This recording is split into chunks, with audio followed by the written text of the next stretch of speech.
É a dona Neuza. A Cleusa. Isso, a Cleusa, elas se parecem. A Cleusa é menorzinha.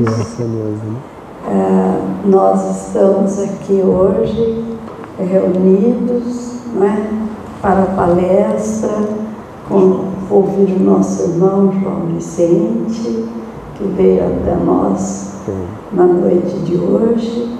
E também queremos lembrar-nos, né, que domingo é comemorado o Dia das Mães.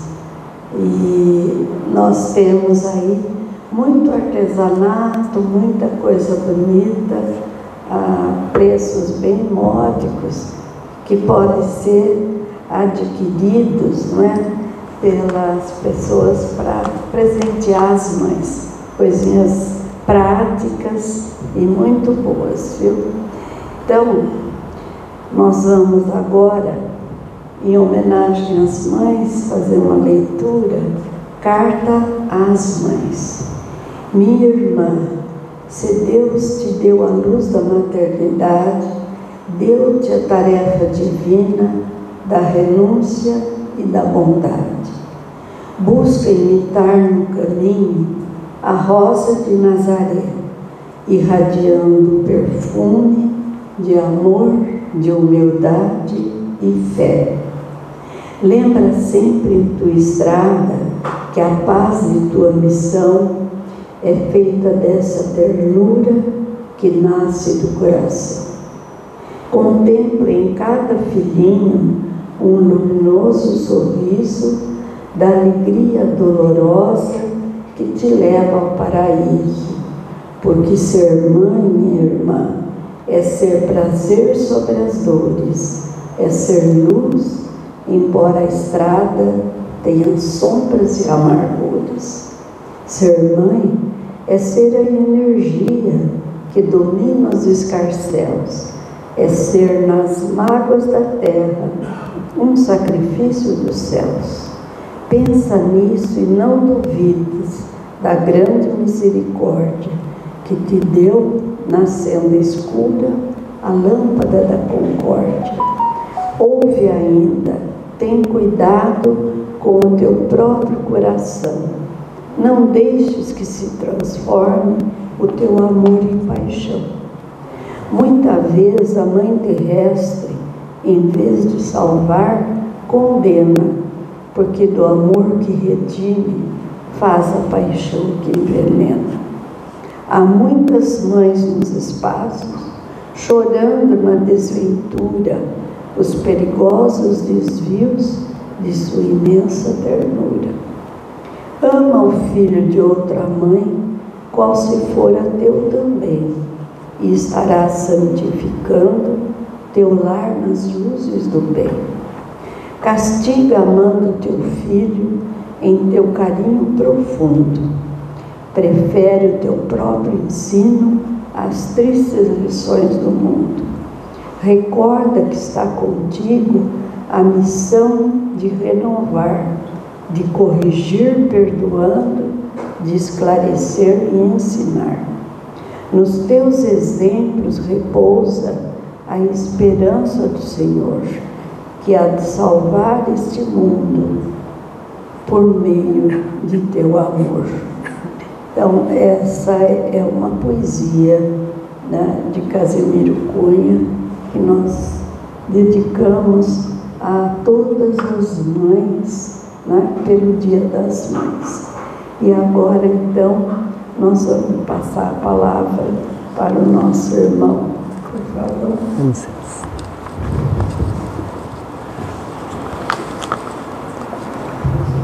Obrigado, dona Neuza.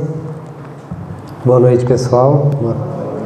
Agradeço primeiramente a dona Neuza, ao pessoal do Centro Espírita, a Marlene, pelo carinho, pela amizade e pelo convite que nos fez. Acho que é a segunda vez que eu já falo aqui nessa casa, uma casa muito gostosa, né? Muito aconchegante, uma energia muito gostosa.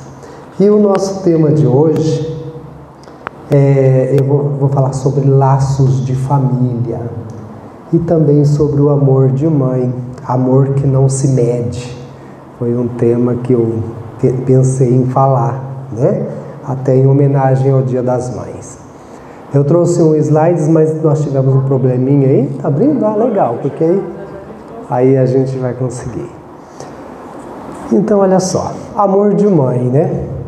Vocês vão ver no slidezinho aí, o primeiro que aparecer, vai ter uns bichinhos com os filhinhos, que são as mamães e os seus filhotes. Isso também, obviamente, acontece aqui com o ser humano, né? As mães cuidando dos filhos. Isso é um amor que não se mede, amor de mãe, né?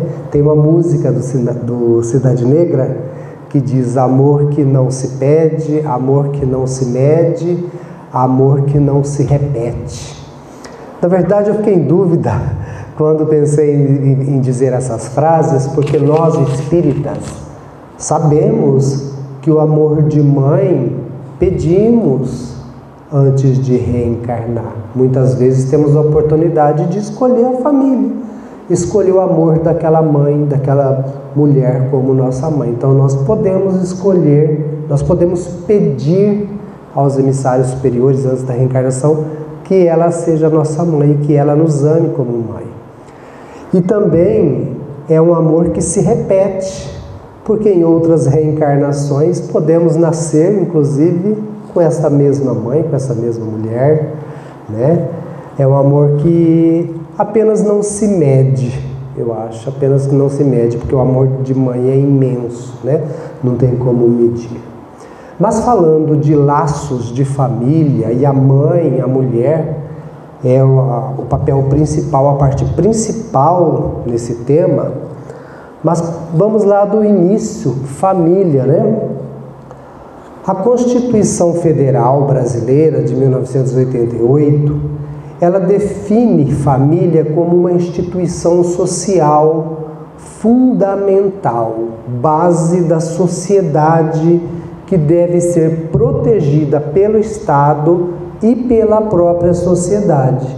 Então a família é isso, a base que deve ser protegida pelo Estado, e a própria sociedade tem o dever de proteger a família. No Livro dos Espíritos, e aí eu quero abrir um parênteses aqui, que eu vou trazer o tema sempre focando em pergunta do Livro dos Espíritos e algumas passagens do Evangelho segundo o Espiritismo, tá? Então, no Livro dos Espíritos, na terceira parte do livro, que fala lá das leis morais, no capítulo 7, Lei da Sociedade, da Lei da Sociedade. O capítulo 7 tem, a parte 3 tem 12 capítulos e cada um deles fala uma lei. E o sétimo, né, fala da Lei da Sociedade. E Allan Kardec pergunta então: a vida social está em a natureza? Ou seja, a vida social é da natureza? E a resposta dos espíritos já o próximo slide? Certamente, Deus fez o homem para viver em sociedade. Não lhe deu o dom, né? Não lhe deu as faculdades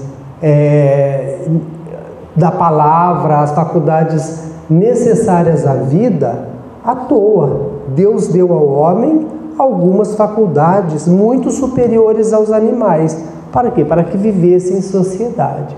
Só que homem nenhum possui faculdades completas, né? E mediante a união social é que elas vão se completar. Um com uma competência, o outro com a outra competência. Então é um ajudando o outro. E é assim que na sociedade, vivendo em sociedade, o homem progride. Porque um estende a mão para o outro, tá? Ok, deixa eu só ver se nós estamos acompanhando. Animais vivem em sociedade? Sim, alguns sim, outros não. A maioria sim. Eu trouxe até a título de curiosidade, né? os animais que vivem em sociedade. São os elefantes, golfinhos, suricatas, formigas, abelhas e alguns dos animais são mais sociais do mundo, são esses. Outros não gostam, vivem sozinhos, como o tamanduá-bandeira, rato-topeira, urso polar, lobo-guará e o caranguejo. Engraçado que é o lobo-guará, porque as outras espécies de lobo, eles vivem em alquiteia, né? Tem matilha, né? É isso, matilha. Então, assim, a sociedade é inerente à natureza, correto? Até para os animais. A criança humana depende de um adulto. Eu estou com o slide número 4 aqui, é isso? Tá, não vou nem me preocupar com o slide. Então, assim, a criança, tanto nos animais quanto na raça humana, no ser humano, depende de um adulto. E mais ainda, o ser humano, né, que precisa de todo cuidado, porque senão não sobrevive, né? Tem que ser amamentado, cuidado, né? E na pergunta 773, Allan Kardec pergunta: por que é que entre os animais os pais e os filhos deixam de reconhecer-se desde que estes não mais precisam de cuidados? Diferente do ser humano, né? Porque no ser humano cresce na família, você se reconhece. Você reconhece seu tio, seu avô, seu bisavô. Nos animais é diferente. Eles deixam de se reconhecer, né, como família. Não tem essa assim, essa é minha filha, esse é meu pai, né? Diferente. Por quê? Porque eles vivem vida material e não vida moral. Então a diferença está aí. O ser humano necessita do laço de família, necessita se reconhecer dentro da estrutura familiar por conta do desenvolvimento moral, por conta da evolução, que é diferente para os animais que não têm essa obrigação de evoluir, não está na escala da esteira da evolução como o ser humano. Óbvio, estão na esteira da evolução, mas diferente do ser humano, né? E a natureza exige deles apenas cuidar dos filhotes, depois disso termina a tarefa. No Evangelho, quando a gente busca amor filial, amor materno, pergunta lá, tem um item número 890, fala o seguinte: será uma virtude o amor materno ou um sentimento instintivo comum aos homens e aos animais? No Livro dos Espíritos, não no Evangelho mesmo.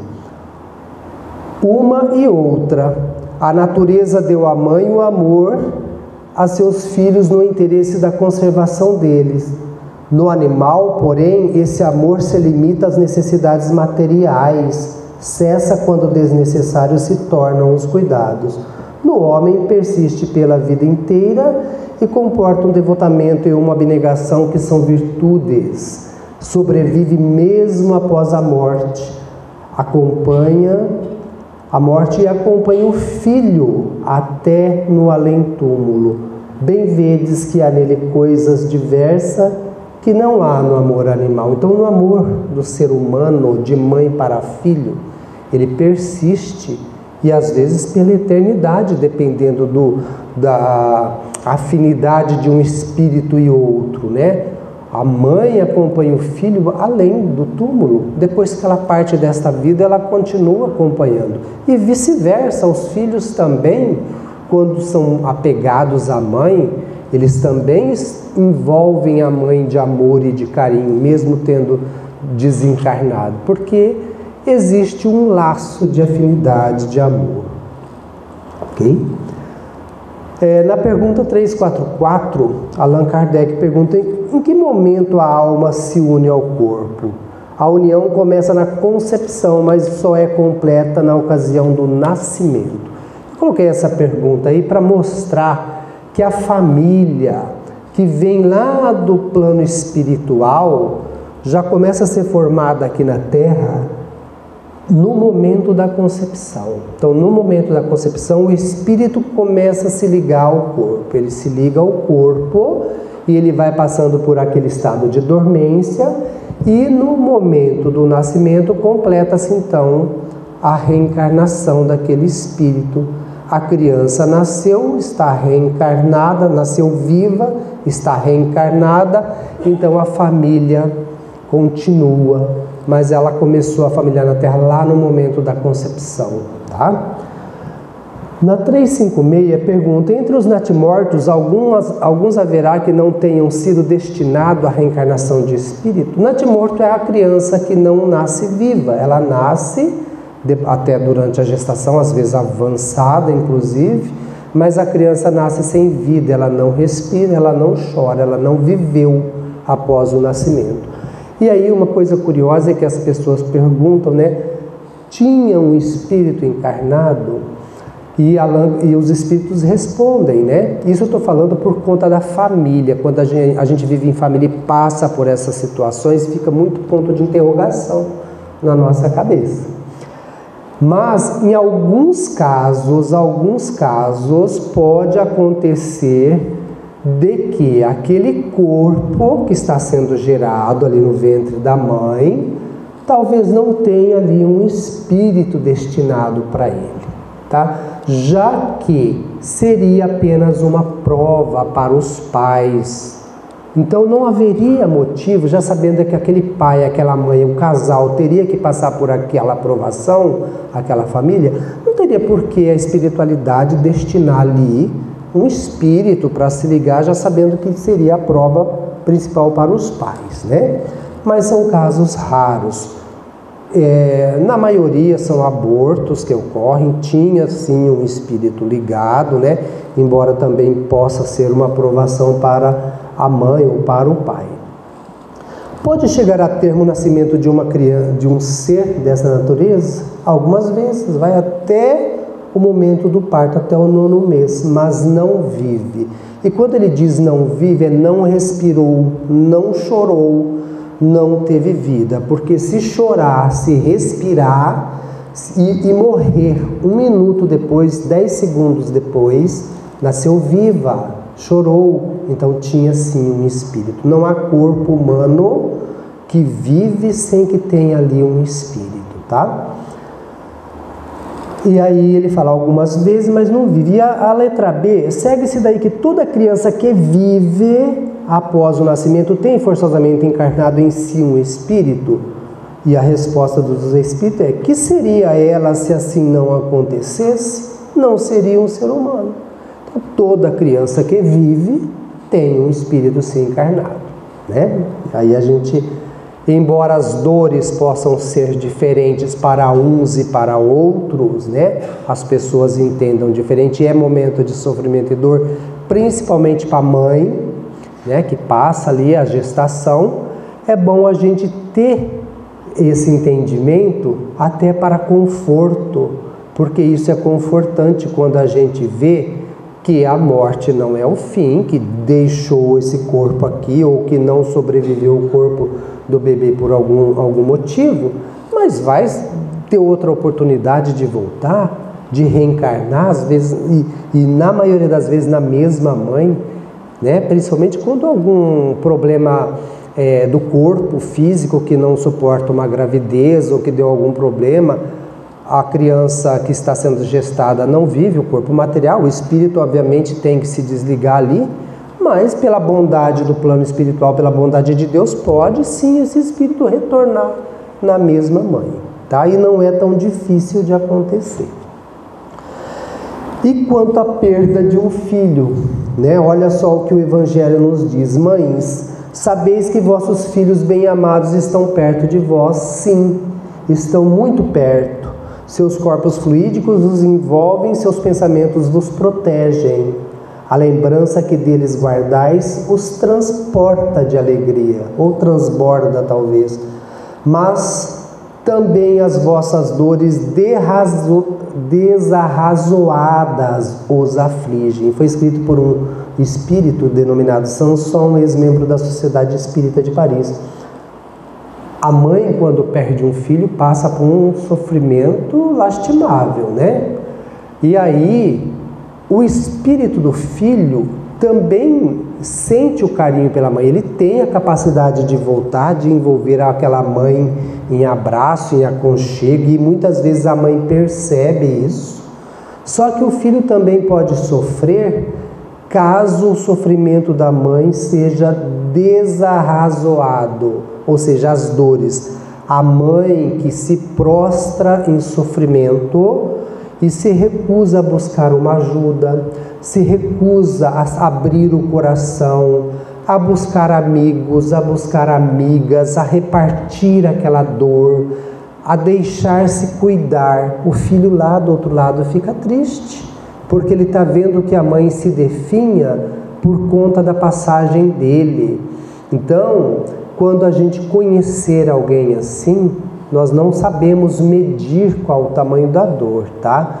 Mas é sempre importante orientar. Vamos buscar uma ajuda para você, vai ser bom para você, vai ser bom para ele, né? E aí nós temos tantas portas que se abrem para isso, né? Serviços voluntários, então, não faltam para pessoas que passam por dores na vida. Vamos falar sobre parecenças físicas e morais. A pergunta 207. Frequentemente, os pais transmitem aos filhos a parecença física. Transmitirão também alguma parecença moral? Resposta dos espíritos: não. Que são diferentes as almas ou espíritos uns de outro. Ou seja, pai e a mãe vai passar o quê? A característica física. A cor do cabelo, a cor dos olhos, né? A cor da pele, né? O tipo do corpo, o porte do corpo, mas não a parecença moral. A moral vem lá do espírito, cada um tem a sua. O corpo deriva do corpo, mas o espírito não deriva do espírito. Cada um tem o seu, é individual, né? Cada um é um. Não é que cada um tem o seu, cada um é um. Diferente, tá? E de onde se originam as parecenças morais que costuma haver entre pais e filhos? A resposta dos espíritos é que são espíritos simpáticos que reciprocamente se atraíram pela analogia dos pendores.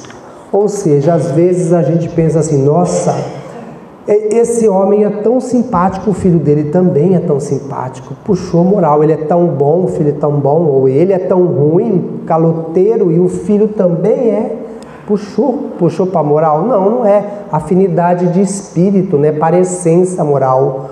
Ou aquela senhora é tão arrogante, né? Tão orgulhosa, e a filha dela puxou para ela, olha como que é a filha dela, igualzinha a mãe. Parecença, né? Moral, parece a índole de uma e de outra, estão juntas até por isso, mas não que uma herdou da outra. Em algum momento do caminho, uma pode melhorar, se melhorar, evoluir, mudar, a outra de repente não, né? A 206. Nenhuma influência exerce os espíritos dos pais sobre o filho depois do nascimento? Pelo contrário, né? Que os espíritos dizem. Os pais exercem influência sobre o espírito do filho após a reencarnação. A hora que nasceu, que formou a família, que está ali no seio da família. Seja com pai e mãe, ou com os tios, às vezes não tem os pais, ou com os avós, não importa. Quem vai criar a criança tem sim o poder de exercer sobre a criança as condições morais, influências boas, fazer com que a criança tenha bons comportamentos, né? Possa então progredir. E aí os espíritos têm que contribuir para o progresso um dos outros, né? Os espíritos dos pais têm missão de desenvolver dos seus filhos pela educação. Constitui-lhe uma tarefa, e serão culpados se vierem a falir do seu desempenho. Ou seja, o pai e a mãe recebem uma criança no lar, na família, tem essa missão: educar, criar para o bem. Se falir nessa missão, se torna culpado, mas não precisamos nos preocupar que não seremos tão castigados. O castigo é outra coisa, depois eu vou falar o que é o castigo. Mas é assim, você não é responsável pela perfeição moral do outro. Você tem sim a obrigação de dar o seu melhor na educação do seu filho, do seu neto, daquela criança que está convivendo com você. mas ele é um espírito autônomo. Se ele tiver uma má índole, por exemplo, e não acatar as suas orientações, você não pode ser culpada por isso. Então, a culpa dos pais que não orientam os filhos por negligência vai ser, o sofrimento vai ser vê-los num mundo menos evoluído, num estado menos adiantado de mais sofrimento, quando poderia esse filho estar mais evoluído, estar num lugar melhor na vida, né? Num mundo melhor, estar mais adiantado, e não está porque o pai ou a mãe foi negligente. Pergunta 209. Por que é que de pais bons e virtuosos nascem filhos de natureza perversa? Por outra, por que é que boas qualidades dos pais nem sempre atraem por simpatia um bom espírito para animar os filhos? E aí uma questão, uma resposta para a gente refletir bastante, né? Não é raro que um mau espírito peça lhe sejam dados bons pais, na esperança de que seus conselhos o encaminhem por melhor senda. E muitas vezes Deus lhe concede o que deseja. Então, sabe aquele pai bom, aquela mãe boa que recebe um filho com uma índole má? Pode acontecer de que esse filho tenha pedido a Deus para nascer com esse pai, porque era uma oportunidade para ele se melhorar, era um pedido de socorro que ele estava fazendo. E aí nós criticamos, a gente às vezes de entender do outro lado, poxa vida, o menino não é tão evoluído, é um ser que tem algum tipo de problema, é uma pessoa doente ainda, atrasado. A gente olha sempre o lado mal, né, índole mal, e não vemos a índole do problema, da doença espiritual que aquele ser carrega. E muitas vezes o pedido de socorro dele foi esse: estar num lar de pais bons para que ele tivesse oportunidade. Então nós precisamos passar a enxergar as coisas de uma maneira mais caridosa. O Evangelho segundo o Espiritismo traz um recado aí para as mães e também para os pais. Abraçai o vosso filho que vos dá desgostos e dizei com vós mesmas: um de nós dois é culpado. Fazei-vos merecedoras dos gozos divinos que Deus conjugou à maternidade, ensinando aos vossos filhos que eles estão na terra para se aperfeiçoar, amar e bendizer. Ou seja, quando acontece isso, cabe à mãe e ao pai refletir, conviver, abraçar esse filho e pensar assim: um de nós dois somos culpados, um de nós dois temos uma culpa nisso tudo, né? E aí fala para as mães: façam-se merecedora dos gozos divinos da maternidade. Que gozos divinos da maternidade é esse? Ensine aos vossos filhos que eles estão na terra para aperfeiçoar, amar e bendizer. Você não precisa mudar o espírito dele, você não vai conseguir se a índole dele não é como a sua. Você não vai conseguir, você vai sofrer, mas abrace-o e a todo momento diga para ele que a missão dele na terra, ele está na terra para se melhorar, para amar e para bendizer. E aquele ditado, né, de água mole em pedra dura, tanto bate até que fura. Um dia essa mãe vai ter assim o júbilo de ver o seu filho diferente, mudado. Ninguém vai ser eternamente irresponsável, ninguém vai viver eternamente no vício, né? Como a gente vê isso na juventude, ninguém vai ser eternamente mau. Pergunta número 210. Pelos seus pensamentos e preces, podem os pais atrair para o corpo em formação do filho um espírito de preferência a um inferior? Não. Se o corpo já está em formação, lembra que nós falamos? Desde a concepção já tem um espírito ligado ali, não vai trocar de espírito. O pai descobriu 3 meses depois que a mãe está grávida. 3 meses já faz que a criança tem o espírito ligado. Você vai orar pelo filho, né, que venha com saúde. Isso é natural e é normal para que todos os pais e mães façam. Pedir a Deus, nós temos que pedir, né? Mas vai alterar o espírito? Não. O importante é refletir antes, talvez, da gravidez, fazer preces, né? Para quem pretende planejar um filho, é a prece, desde o momento do planejamento até, porque tudo vai contribuir para que venha bons espíritos envolver o casal, o lar e tudo mais, tá?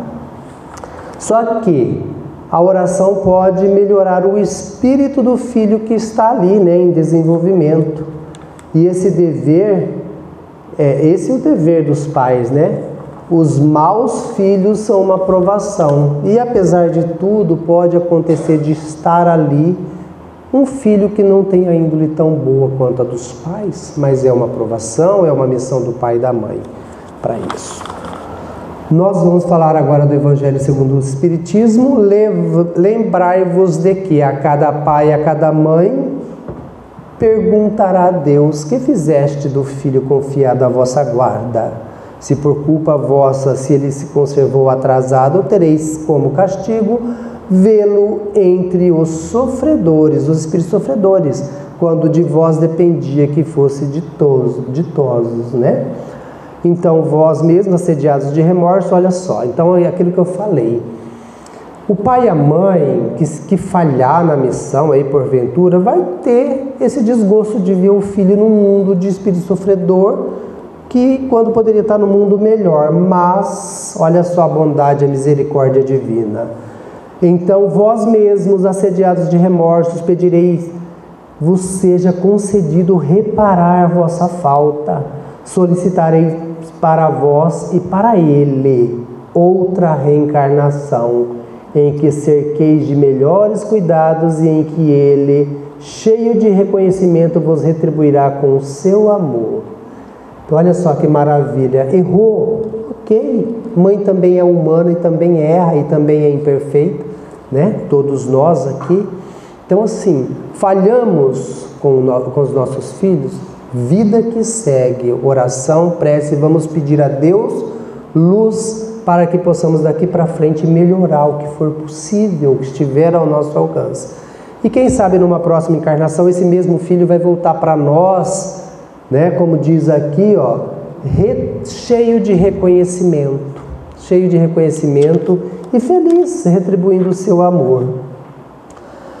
A parentela corporal e a parentela espiritual, já estamos quase no finalzinho da nossa apresentação, mas diz lá, os laços de sangue não criam forçosamente os liames entre os espíritos, ou seja, não é porque nasceu filho, é porque é pai e filho, irmão, tio e sobrinho, avô, que cria-se o laço, os liames entre os espíritos, né? Porque o corpo, como eu já falei, procede do corpo, mas o espírito não procede do espírito.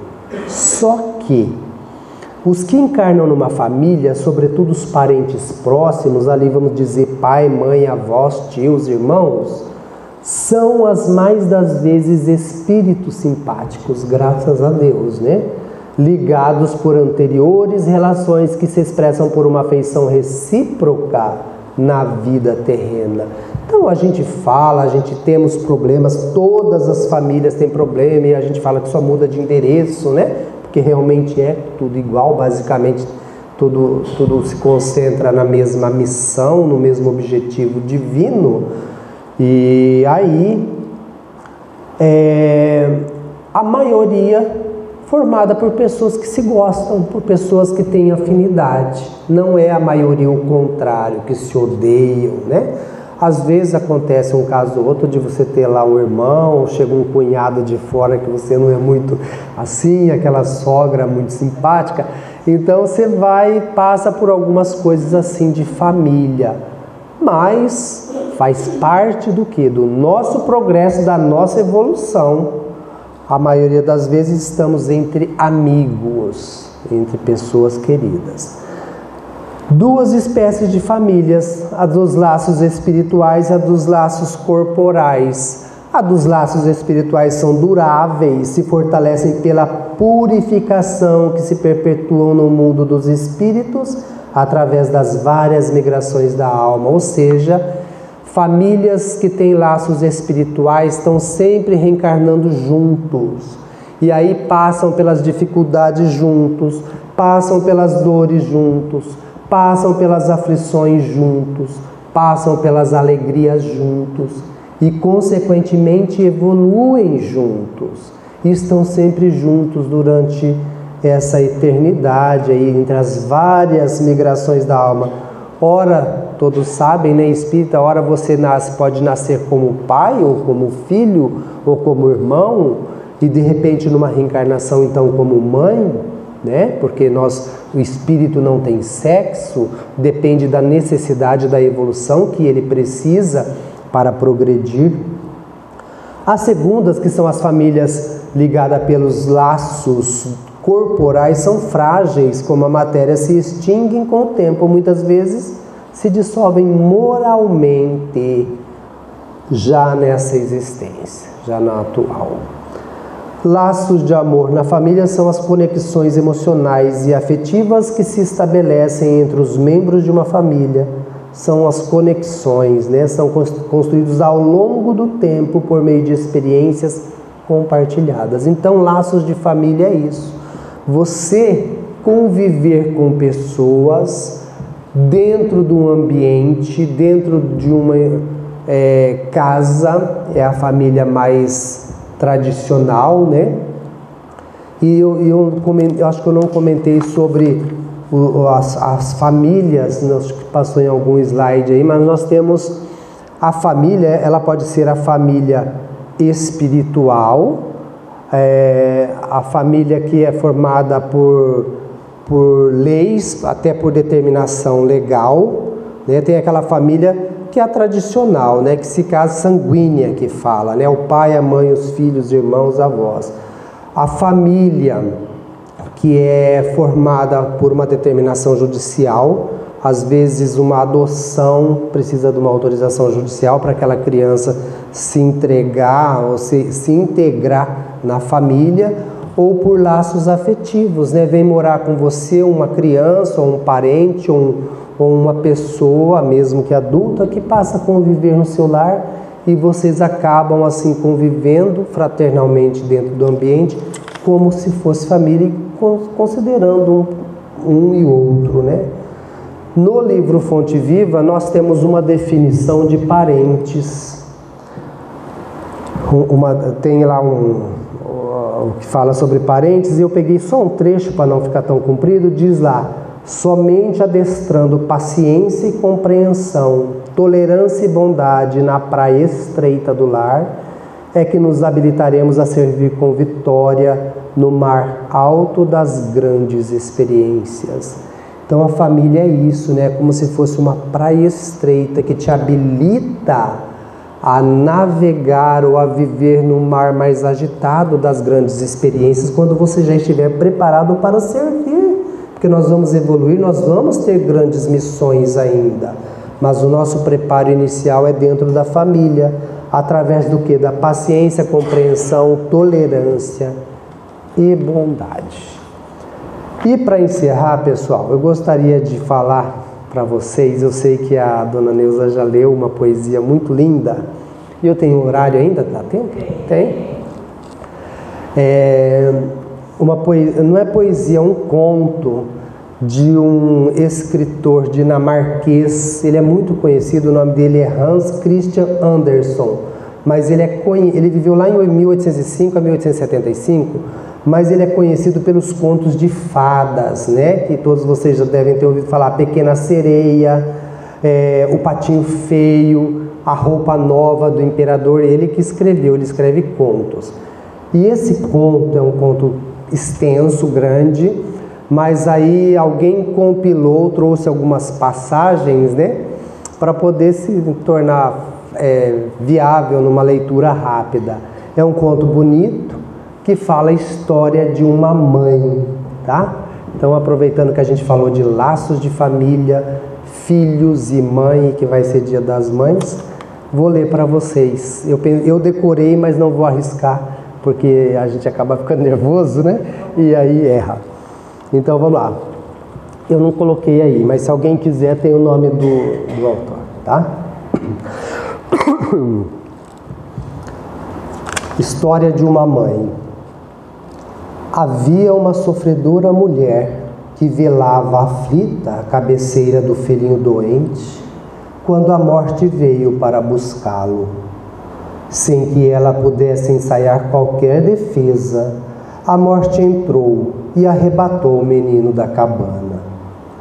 Chorando, a mãezinha saiu a gritar para reaver o pequenino, mas a morte veloz desaparecera. Desesperada, avançou a infeliz estrada fora, quando em plena noite encontrou uma mulher que poderia encaminhá-la. Esta, todavia, disse que era a própria noite e que gostava muito de ouvir as canções de ninar que as mães cantavam para seus filhos. Em troca da informação, pediu-lhe para cantar todas as canções que a pobre embalava ao filhinho. Embora em lágrimas, ela repetiu todas as cantigas com que afagava o pequenino ao pé do berço. A mulher ensinou-lhe então que a morte se dirigira para aquele lado, onde havia um grande espinheiro. A pobre mãe alcançou-o, mas o espinheiro, que estava quase congelando devido ao frio que fazia naquela noite, para ajudá-la, exigiu que ela o abraçasse. Sem vacilar, a desditosa mãezinha enlaçou-o, aquecendo-lhe os espinhos que a noite enregelara. Quando seu corpo já se mostrava coberto de chagas, o espinheiro explicou que a morte seguira no rumo de um grande lago. A peregrina ensanguentada chegou ao lago, mas o lago fazia coleção de pérolas e, para prestar-lhe o serviço, pediu-lhe os belos olhos.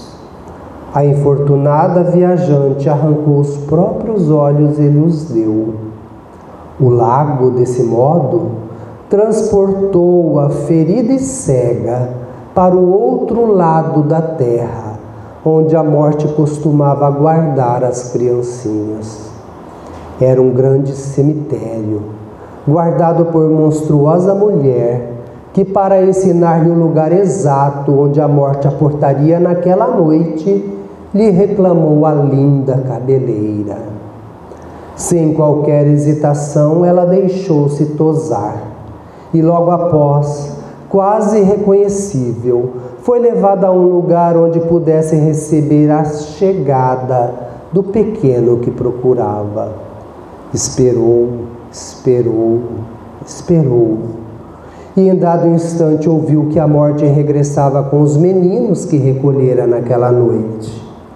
Atenta, escutava as vozes diversas, qual se registrasse a presença de um bando de passarinhos, quando dentre todas distinguiu o choro de seu próprio filho, e apesar de cega, avançou para ele gritando jubilosa: meu filhinho, e agarrou nos braços a beijá-lo enternecidamente.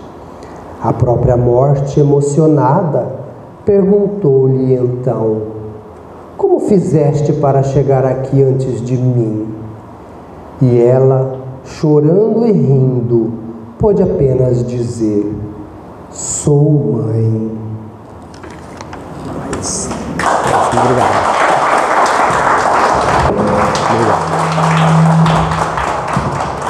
Obrigado, Ana Inês. Muito obrigado.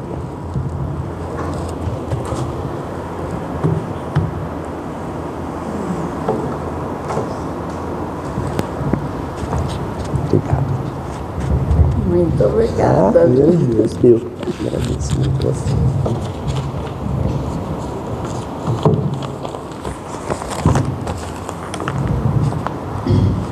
Obrigado, viu?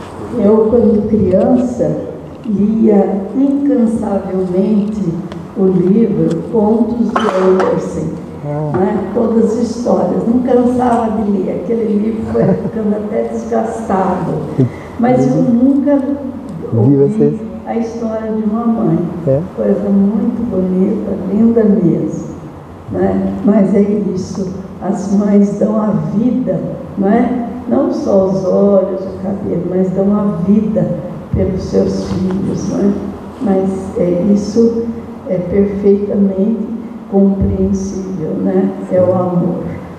E antes de nós encerrarmos, eu gostaria de fazer um agradecimento ao João Vicente e a todos que colaboraram conosco essa semana na Feidarte, né? O senhor Henrique, que ficou lá o dia todo, né? Marlene, Cleusa, que está aqui, enfim, todos que puderam colaborar não estão aqui presentes no momento, mas estiveram o tempo todo trabalhando, né? A Odinês, que não estava lá, mas trabalhou antes aqui, enfim, todos ajudaram muito e foi muito bom, porque nós conseguimos realizar, não é, a Feidarte. Então, meu muito obrigada a todos, e agora nós vamos encerrar a nossa prece de hoje, desejando a todos uma boa noite e um feliz dia do amanhã. Que nós possamos agora passar para os passes, não é? E que todos tenham um bom final de semana. Muito obrigada. Graças a Deus. Assim seja.